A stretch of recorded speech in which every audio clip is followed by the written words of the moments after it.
Here's a stupid easy side hustle that will make you question the way you make money with your 9 to 5 job. Let me show you.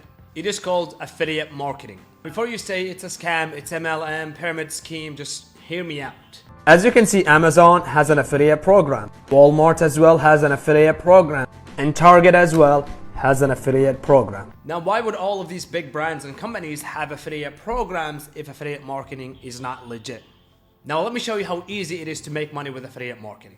Number one, we need to find a topic you're interested in. For the sake of this example, we're just gonna go with pets. Step number two would be to type in whatever you like plus the affiliate program and then click on any of these links. Then find an affiliate program with high commission rate.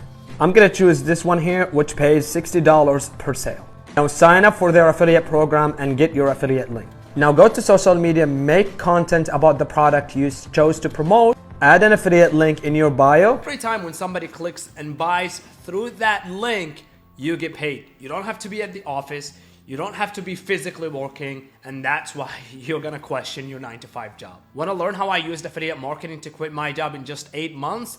Comment info and I'll tell you exactly how I did it.